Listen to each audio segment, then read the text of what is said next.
Title says it best, people.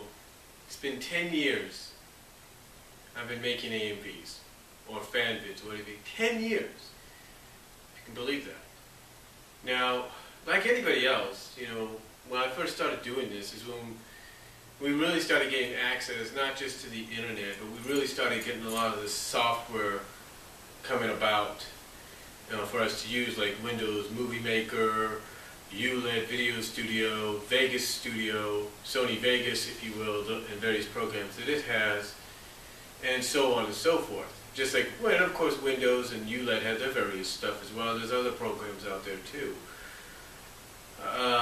But yeah, it wasn't until we got these softwares it wasn't until these original softwares came out, and then, like I said, the upgrades that constantly came year after year, or a few years in between and stuff, that people like myself really started getting into making fan vids. Now, for me, I'm pretty sure a lot of you have heard, if not, want to know how I started. Well, quite honestly, I started by first watching a fan vid that was made based around the Chip 'n Dale's Rescue Rangers, more specifically on the character of Gadget. It was on a Russian, it originated off a Russian website, a Russian fan website. Well, you had a lot of these fan-made fan vids, or AMVs, if you will. And it was on there that I found this. Well, it wasn't on there that I found it. It was actually presented to me, I think, at the Acorn Cafe originally. Someone pointed it out, saying, you got to check this out. So, me, along with other fellow Rescue Ranger fans, we watched it, and I was amazed. To me, it looked like an actual video, music video, that you would watch on the old school DTV, Disney's answer to MTV. And I was just amazed at how well it was done. And the song that was used was "It's My Life" by Bon Jovi, the one I used for Shadow, for my Sonic X Shadow fan vid, which everybody obviously likes. It's got a lot of views. But that's sort of what inspired me. And I saw some other fan vids that were made, or AMVs that were made from that site and other places.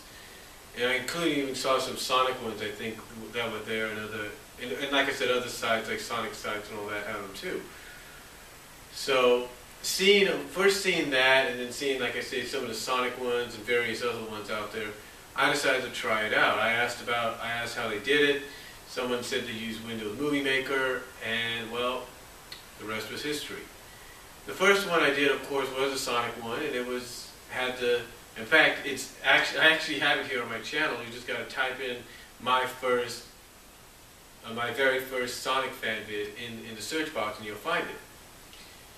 And that one, along with a few Rescue Ranger ones, Girls Just Want to Have Fun, I think that's on here too, you can find it, and a few others, really started me on my way. And the only difference was, from then until now, is when I did my first fan vids, or AMVs, whatever you want to call them, I had to use the computers, some various computers, if you will, in the computer lab at Independence Inc. in Lawrence, Kansas. You see, I was taking a computer class there, and basically I think it was on Mondays and Wednesday nights or something like that, they would have, it was actually Tuesday and Wednesdays, I think that's what it is, something like, it was in the middle of the week, let's just put it that way, it was in the middle of the week, and myself and anybody else could go in there, even after we took our class, we could go in there and, use the computers, and sometimes they would remain open until about 7 or 8 at night. And that was pretty cool. I got to use some of the computers, and that's how I did some of my fan vids. Now, when I wouldn't be able to finish them, I would save them, I think, on a hard drive. Not hard drive, but yeah, I would save them on a hard drive and look them up in a folder, because I think we can make some folders. But I would also save them if it wasn't that big, I would save the file on a hard disk. Not a CD, but a hard disk. So I saved it on there sometimes, and I did finish them. sometimes I would end up having to leave. Sometimes I would, basically they would actually allow people like myself to leave the computers on when you were doing something so you could finish it. And I was actually happy about that. But I thought it was, I thought, that was just great of them to do that. And it really helped me out when it came to doing the Fanvids.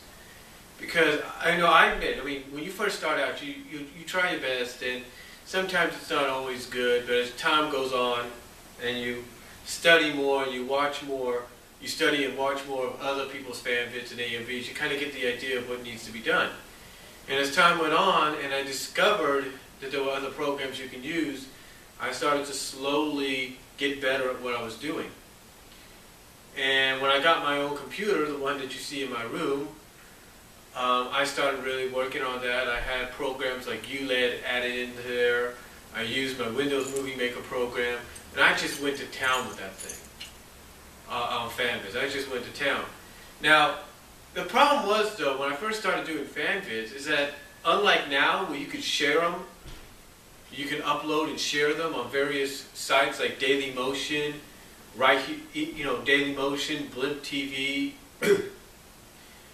Vimeo, and even right here on YouTube. The only other way you could attempt to share them is to either find out, either see whether or not the website you wanted to share them on and its message board that you were always talking with other people on would allow you to attach it to your message or to your post, to the post that you were making. or I see you.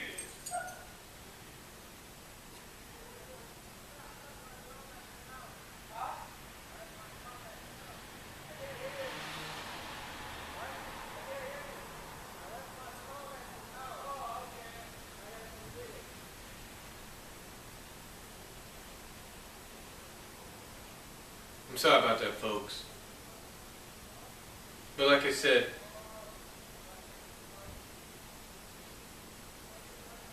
okay,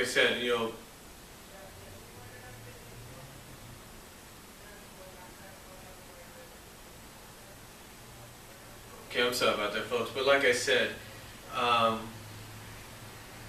even like I was trying to say, unlike today where you can upload and share them through various sites, like I mentioned, like Dailymotion, Blimp, even here, if you will, on YouTube, and even places like Vimeo and MetaCafe and places like that, all these various uploading sites. Like I was trying to say before I got interrupted there with people walking by,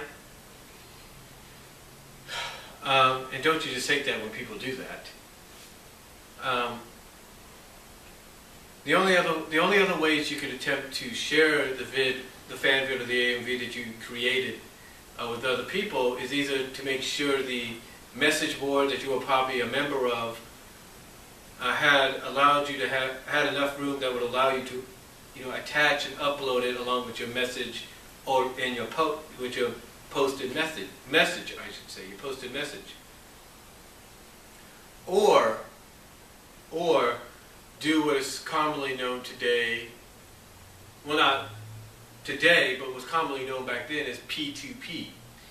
You see, basically back then, and we still have it around today, but it's not used as much because of a certain act that's in flux and basically being instituted right now. It's in institution right now, I should say.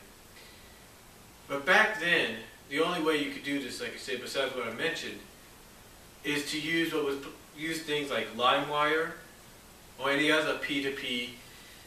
So things like LimeWire or FrostWire or whatever, to try to get other people to view what you had done. Mostly you had to do a peer-to-peer kind of thing. It wasn't like torrents now. You know what I'm saying? It wasn't like torrents now. It's not like torrents today. It was basically the predecessor of torrents.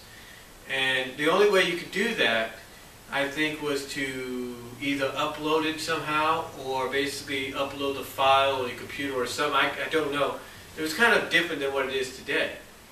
And then, if that wasn't enough, the people you wanted to view it for had to search for it and then start trying to download it through that LimeWire peer-to-peer kind of deal.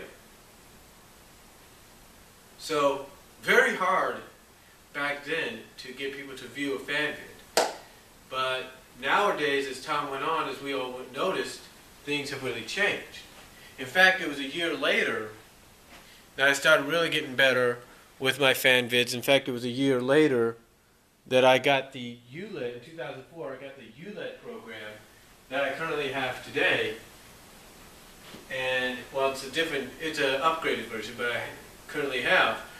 And that's why I did my Sonic SatAM Doomsday Project Saga FanVid with the song Stan Bush's The Touch from the Transformers movie. And it just went from there. And it wasn't just, ULED I was using either. I was using Windows Movie Maker, as a lot of people saw. And I did some great work there. And then after Windows Movie Maker, I went back to ULED, and then when I got out here to Kansas, discovered there was and I think it was Stu being a fan of Zero Nizarak when he was part of the Five Awesome Studs, that I discovered there was a thing called Sony Vegas. And Sony Vegas basically allowed me to do what I'd done similar with Windows Movie Maker, but also allowed me to do a more easier job with doing the video files that I had of other shows and stuff. I mean, I didn't just stick to what I consider two of the most popular ones to make FanVids of, and that's Sonic and the Rescue Rangers.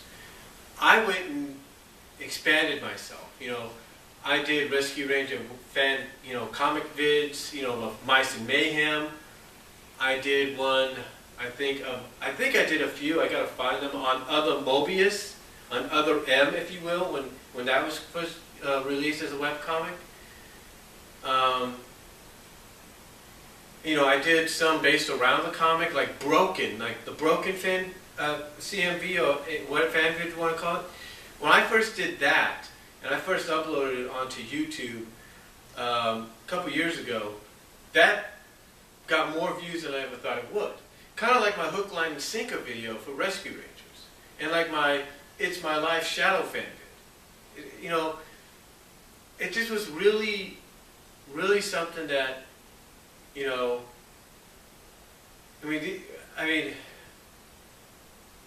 when I started using both ULED and Windows Movie Maker and so on and so forth, I just really started to take off and doing what I did. And like I said, now using Sony Vegas mostly, it really helps out.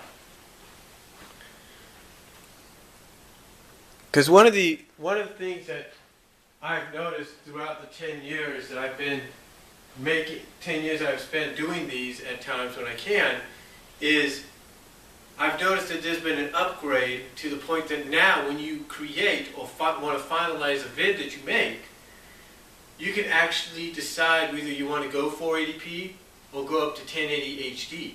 And to me, that's truly, truly amazing to see that this whole, in the past 10 years that I've been making this, to see that evolve to the point that you can actually make high-definition videos or FanVids of what you make. You can make high-definition 1080 versions of your FanVids, of your creations, and really give them a shine, if you know what I mean. And, it just really has amazed me how much, to me it just amazes me how long I've been doing this. I mean, 10 years. That's saying a lot. 10 years, I mean, it's like, it doesn't even feel like it, but it has been. 10 years. Unreal.